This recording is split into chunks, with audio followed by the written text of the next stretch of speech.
Live from the Business RadioX studio inside Renaissance Bank, the bank that specializes in understanding you. It's time for North Fulton Business Radio.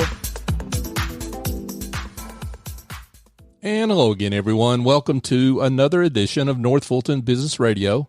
I'm John Ray, and we are virtual. We're still in the virtual Business RadioX studio in Alpharetta here in North Fulton, but hope to be back in our studio inside Renaissance Bank sometime soon, and we'll be reporting on that. Folks, we still love the folks at Renaissance. They've done a terrific job with PPP loans and other work they've done for small business clients. Reach out to them if you're interested in moving your banking relationship, and a lot of folks are, given what's happened in recent weeks with some of the things that have happened with SBA loans. Go check out Renaissance, renaissancebank.com, or check out your local office. You can find them there. If you want to go in and see someone, they will see you, but you have to make an appointment. The bank's branches are still closed, but to walk in, but they're open by appointment. So give them a call, make an appointment, renaissancebank.com. Renaissance Bank, understanding you, member FDIC. And now we're going to turn to Julian Reid, and Julian is with the Entrepreneur Source. Julian, welcome. Thank you, John. It's great to be here. It's great to be with you, and thanks for coming on the show. First of all, tell us a little bit about you. Tell us about your firm and how you serve folks. Okay, John. Well, I am a career ownership coach and franchise owner with the Entrepreneur Source, and my mission is to help professionals and executives assess their career possibilities and dreams, specializing in their exploration of business ownership and franchise opportunities.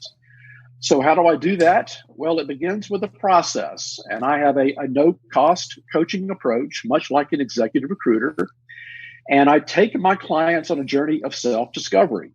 We use tools like assessments, education, coaching, and then, of course, access to hundreds of different franchise business possibilities in dozens of industries. And the net result for my clients is that they arrive at some sort of point of clarity, either moving forward into business ownership or going back into a job search, perhaps, or staying with their corporate careers. But either way, they confidently embark on their next career venture with excitement and a high probability of success. So the bottom line is, for people out there, if you have ever wanted to run your own business without having to invent it, then I can help you. So that's the short story. Gotcha. Now, one of the things that you mentioned here in the show notes we have that I'm fascinated by is that you say there is, from a career point of view, that COVID-19 has exposed something very crucial to people. And I think there's folks that like to know what that is. Tell us. Well, absolutely. John, the COVID-19 took everyone by surprise. And particularly when it comes to your career. And what I would suggest to our listeners is that COVID-19 has exposed the concept of career ownership.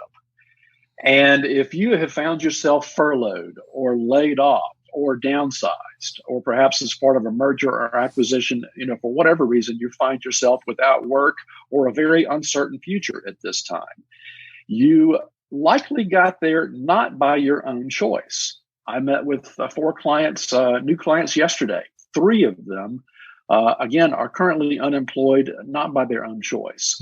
So what does that mean? That means that someone other than themselves made some decisions for them. They've either it was a boss or it was a company, an employer, perhaps the economics of the macro economy or their industry somehow left them without work. Mm-hmm. And if that's the case, I would challenge people to kind of step back and to the 50,000 foot view and look at their career and say, look, who or what owns my career? And if it is not you, if it's somebody else or something else, then maybe now is a great time to explore what it means to take ownership of your career. So, and maybe if you can't answer that question, you got a problem, right? I mean, because what you're exposing is we think we're in control sometimes, and we tell ourselves things that lead us to think we're in control, but we're really not. And that's absolutely true. I mean, think about the lives of most people out there in the American workforce today. There's three things to think about when you want to go back and look at your career overall and really taking ownership of it. Number one is that control element, and just whether or not you were blindsided by something, and all of a sudden you're unemployed and need to do something else. But think about this. Today, people are working virtually and working from home, and suddenly they've got extra time on their hands. You're not commuting. You are not traveling. You are not going to church. You are not going to your out to tennis matches. All of a sudden, all of your volunteer activities have been canceled. You've got a lot of extra time on your hands. So some people are using it to catch up on their sleep, maybe do more exercise, and those are healthy, spend more time with their families. Those are all great things. But guess what? You should use some of this time to kind of reassess your career and potentially look at taking more control of it. And so with the time and control, and then also risk. I mean, reassess your risk in your career. You may have thought you were in a risk-free environment as you were employed. And perhaps some people have been sobered up to the fact that maybe I had a lot less control than I think I had when I was employed. So. Folks, if you just joined us, we're speaking with Julian Reid, and he is with the Entrepreneur's Source. Now, Julian, let's talk positive here, because there are folks that need some answers, and as you mentioned. So you say that one way to own your career is entrepreneurship through franchising. And talk a little bit about how you go through that process with somebody that's thinking about buying a franchise. Well, very good, John. Let's first and foremost, let's start with the fact that business ownership is not for everyone. However, having said that, the Gallup organization does surveys almost annually with employee satisfaction. And when they do that, they dig a little bit deeper into the survey, discover that nearly 70% of Americans would love to be self-sufficient in their careers, but they don't take the step for whatever reason. So where I start is with professionals and executives and frankly, anybody who wants to step back and say, okay, is business ownership for me? So I have assessments to do that. And we look at three things. Number one, we look at your lifestyle requirements and preferences. For example, are you living where you want to live? Do you need to avoid nights and weekends because of family obligations? Maybe you need a more flexible lifestyle to take care of aging parents or kids' activities or whatever it happens to be. You know, those are lifestyle issues. And by golly, if you're going to do your own gig, then you should do it on your own terms. So we'll start by looking at, again, your lifestyle preferences and requirements. Number two, your financial goals. And it's not just about building, it's not just about income. It's also about building equity. So depending, I work with many people in the prime earning years of their careers, and if they might want to replace an income, they might be very ambitious and want to scale up and build an empire. On the other hand, I work with some recent retirees who simply want to diversify their portfolios, and they look at semi-passive business ownership opportunities to perhaps, make 14, 16, 20% returns on a semi-passive business investment. So we look at those, financial goals. And then number three, it's really your transferable skills. Now, fortunately, in the world of franchises, we're talking not only about proven business models, but in many cases, we're talking about simple business models. So if you come from a corporate life where you've maybe had leadership responsibilities, management, maybe business development, marketing, or sales, other people come into with maybe operations talents or the financial end of a business, in the early startup phases of a new business, you might be wearing multiple hats until such time as you either outsource or hire additional staff. But nevertheless, we will take a look at your transferable skills as we're trying to identify a great franchise business opportunity for you. So those are the three things we look at. Number one, lifestyle requirements. Number two, financial goals. And number three, transferable skills. And with the assessments and time that we spend to do that, then after we do that, the ball is in my court. And then I go find 3 to 5 different franchise concepts that meet those criteria.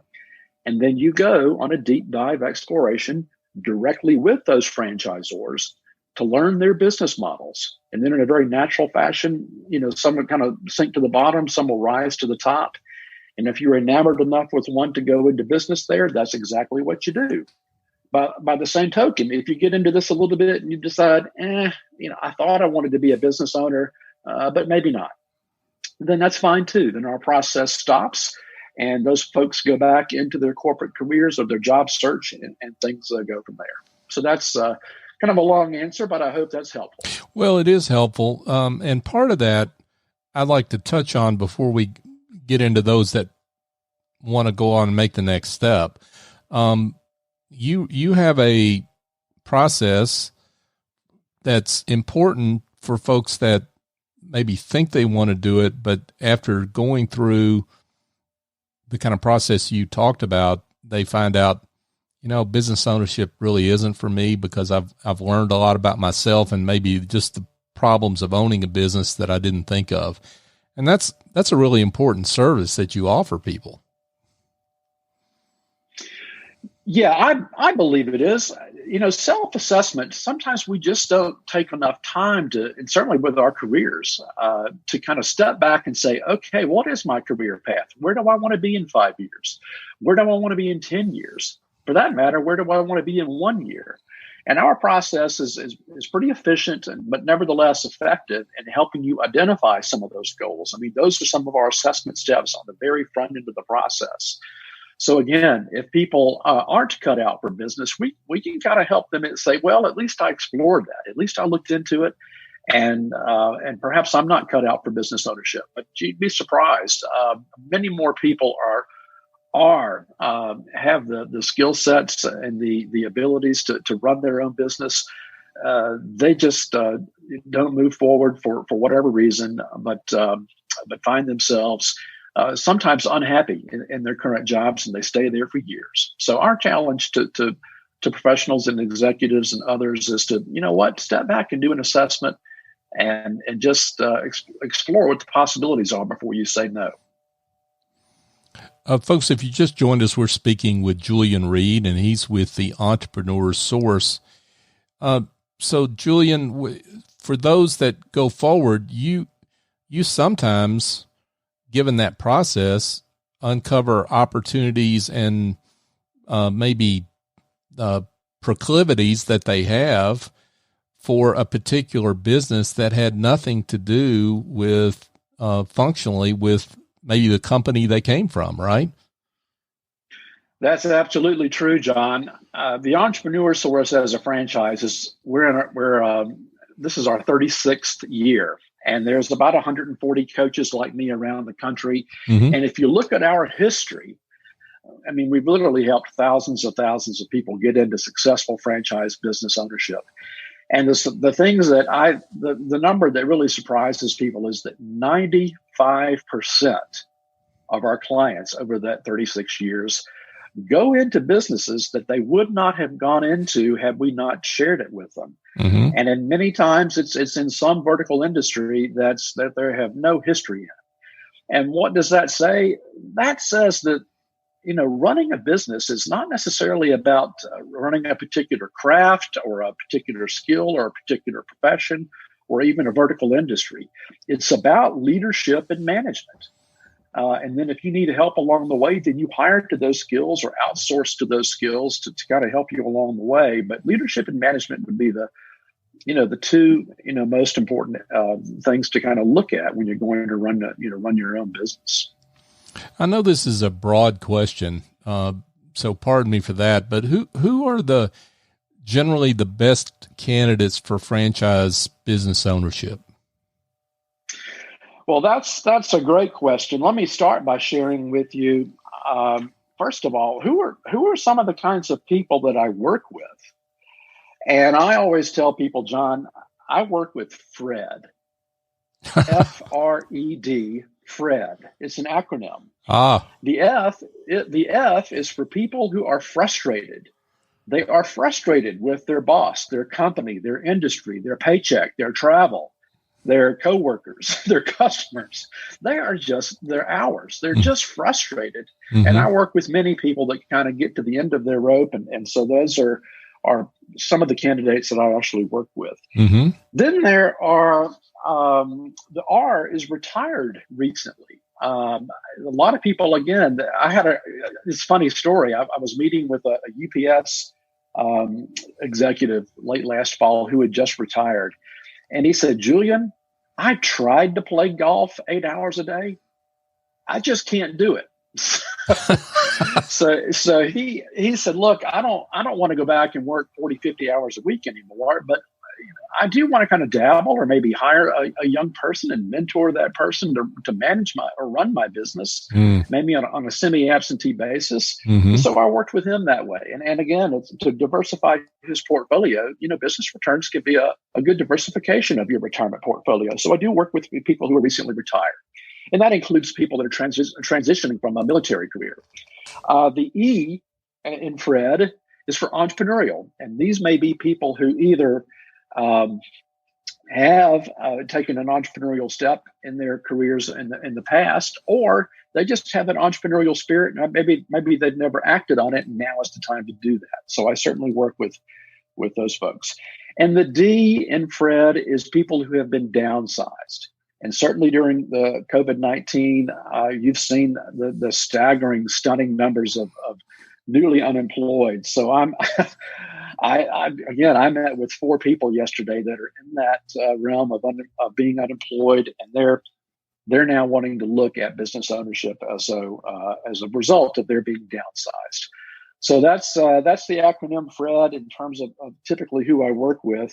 But in terms of what characteristics do franchise owners need, again, leadership, management. But if you come into this with other skills, whether it's marketing, sales, administration, the financial skills in business ownership, operations, all people who have some of those business kinds of skills can look at franchise business ownership.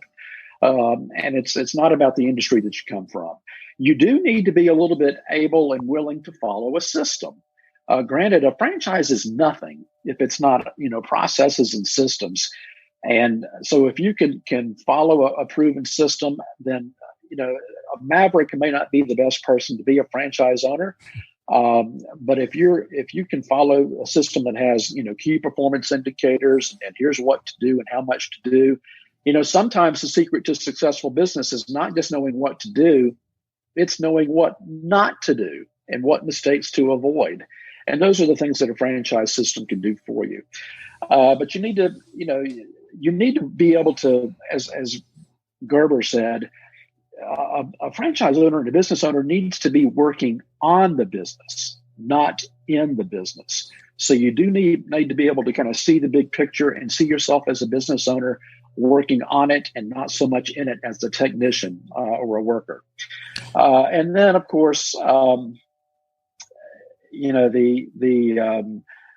really, I think that's kind of a summary in terms of what the kinds of people that I work with and the sort of the characteristics that franchise business owners need. What are some of the myths about franchise business ownership that you encounter that need to be dispelled? Well, John, we've sort of already talked about this a little bit, and perhaps the to kind of just emphasize it with a little bit further. There's a myth out there that says, okay, well, I have to be some sort of an expert to be a business owner, and the fact is, no, you don't. Franchise owners, again, come from a wide variety of industries. As I mentioned earlier, 95% of our clients go into a franchise business that in an industry that they've never been familiar with before. So you're going to you're going to get trained, and you're going to learn, and you're going to really be able to pick up what you need to be a franchise business owner. It's about transferable skills, not transferable industry knowledge. A second myth that can be controversial, but you really don't have to have a passion for the business in order to be successful. And some people are going to rolling their eyes out there, and I'm going to challenge them on that, because let me give you an example. John, I know a man who owns a porta potty business. Now, do you think he has a passion for porta potties? Yeah, something tells me that didn't come up on his radar screen early on when he's thinking about passions he might have, right? No, but here's what his passions are. His passions are time with his family. He does some volunteer work. He loves kind of running the P&L of a business. He likes to play golf. He likes to go watch his grandson play baseball. But hey, this porta potty business allows him to pursue those passions, because he's hired a general manager. He gets to mentor that person. He enjoys doing that. He likes working with customers and clients. But because of the fact that he owns and runs this business, he can pursue those true passions in life that have to do with his lifestyle and his financial needs and so forth. By the way, I should also mention that he makes a whole lot of money, which also helps in business. So again, you need to look at a business for what it addresses in terms of your lifestyle and financial goals, and it needs to be more about your purpose than say your passion. So those are a couple of examples, I think, of some myths that about franchising that I would certainly challenge people to think about. You just mentioned one, but I'm curious if you've got any other success stories of people that you've worked with that you're particularly proud of. Well, golly, yes. I've been doing this for 7 years now, John, and the list is probably too long to summarize. And that's the rewarding part of my work. As I coach people who are exploring business ownership, perhaps for the first time, and then I'm able to place them into a business and then check in with them several years later and see how happy they are and how thriving and how growing their businesses are. It's a real thrill for me. I can give you a couple of examples right off the top. I had a gentleman who was downsized from a business, lived in Roswell. And I started to share some business models with him. He had a history and a background in leadership and management training.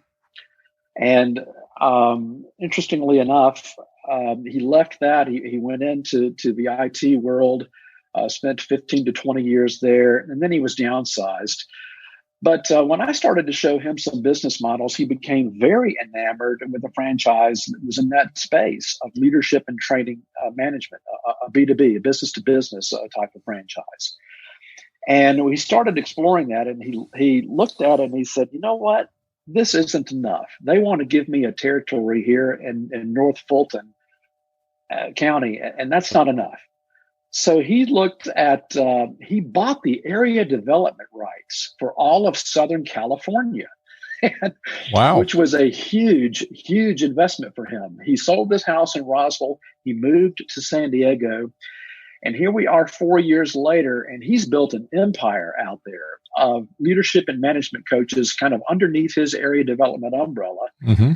And trust me, he's doing extraordinarily well. So, and he won Franchisee of the Year with that particular franchise in his second year in the business.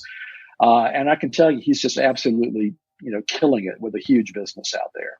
A second example, I've said earlier that if you're going to own your own business, then by golly, you should do it on your own terms. I had an IBMer here in the Marietta area who had experimented with entrepreneurship in the past, but after being downsized, he wanted to relocate, and he grew up in and around the Pensacola area, Milton, Pensacola Beach, down there on the Gulf Coast. He said, well, by golly, Julian, don't find me a franchise here. Find me something I can do down there. where I want to live. And I said, well, that's exactly what we will do. We will take a look at your transferable skills, and we're going to address your lifestyle goals or your lifestyle requirements and preferences. So that's exactly what we did. We looked at a place where he wanted to move. Well, now he has a beautiful beach house down there, and he lives and works exactly where he wants to live. We addressed that lifestyle desire, and he's just as happy as he can be. So, again, those are a couple of situations where people left corporate life, went into business ownership, and it's through franchising, and it's been a great, not only a great result for them, but very rewarding for me.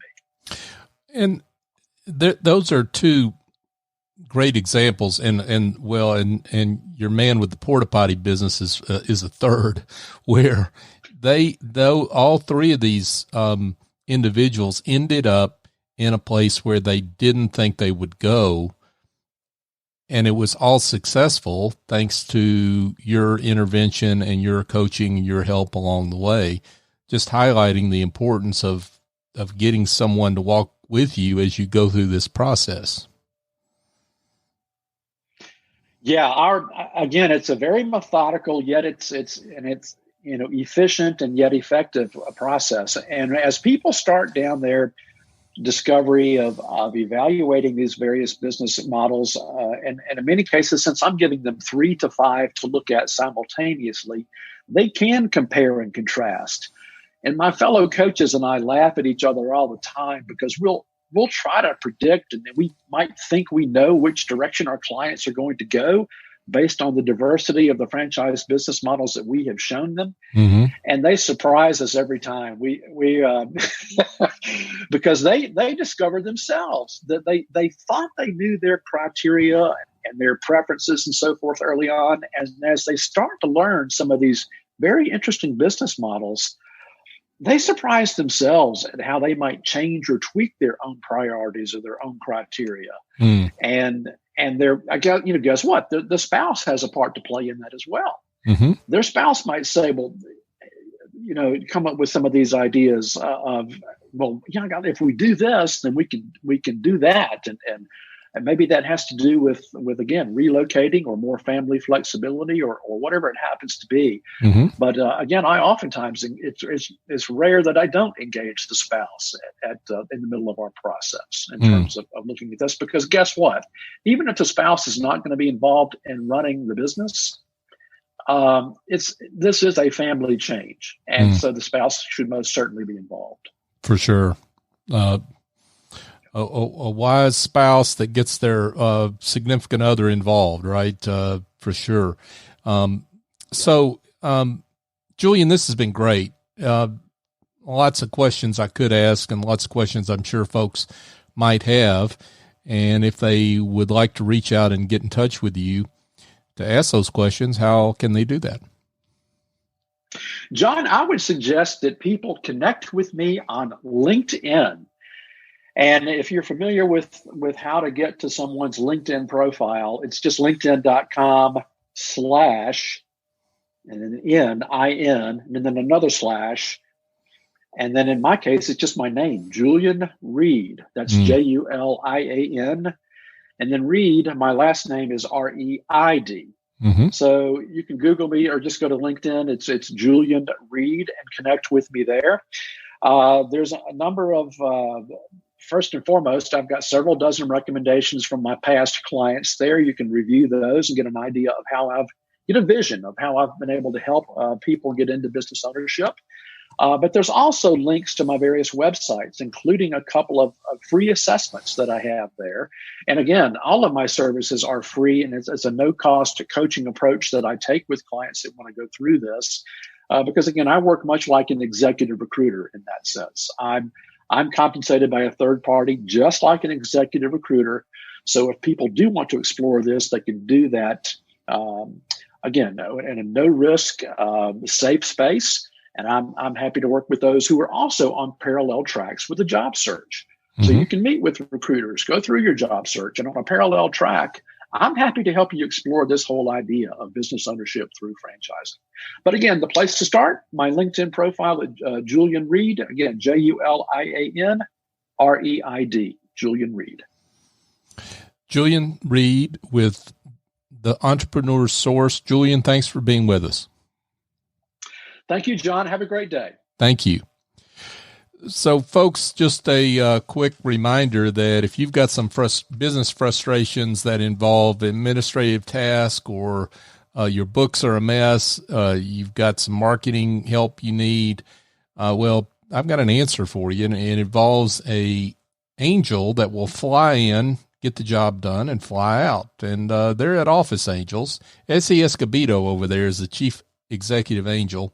770-442-9246. They're not a temp agency or a placement firm. They match your business support needs with angels who, again, fly in and fly out, but they've got talent and experience to bring to your business. So get in touch with Essie. She's terrific. I've had great experience with her and her team. You can give her a call, again, 770-442-9246, or go to officeangels.us for more information. Folks, just a reminder that you can find this show on all the major podcast platforms. That would be Apple, Google, Stitcher, TuneIn, Spotify, iHeartRadio. We're on all of them. Whatever your favorite podcast app is, go find us and subscribe so that you don't miss an episode. It helps us keep telling the stories of business leaders like Julian, and we would love to have you give us a review there and help support the show. It's a no-cost way to support the work that we do. You can also connect with us on social media. We're on LinkedIn, Facebook, and Twitter, North Fulton BRX. So for my guest, Julian Reid, I'm John Ray. Join us next time here on North Fulton Business Radio.